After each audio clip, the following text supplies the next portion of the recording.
She's a full-out serpent,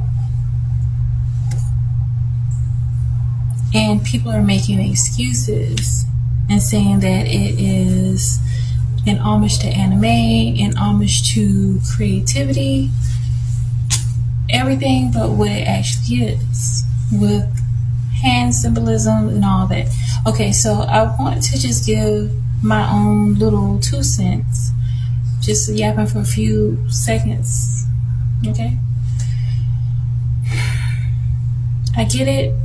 You want to see our win, but at what cost? And is it really winning when you're degrading yourself, when you are feeding into stereotypes, when you're furthering the divide?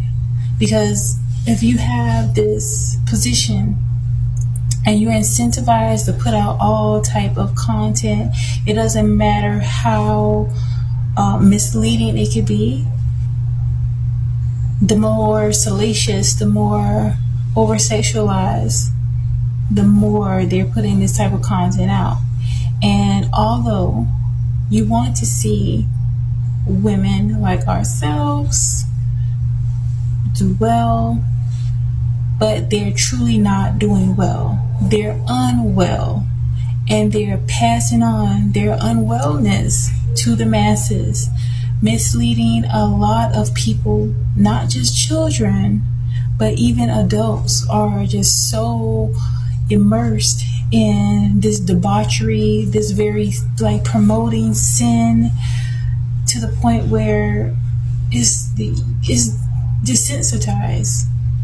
It's like people are not even, the shock value is just out the window. People are just not even turning away from these things. They're actually embracing it, and that's a really dangerous place to be. So hopefully people will begin to be encouraged that although yes, you want to see your people succeed, but success in the enemy's territory is really a loss. It's not real success.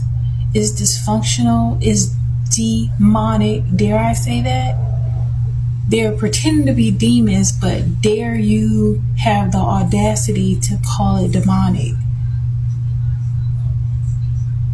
So this is why a lot of people are just messed up out here, because people are too afraid to call a thing a thing.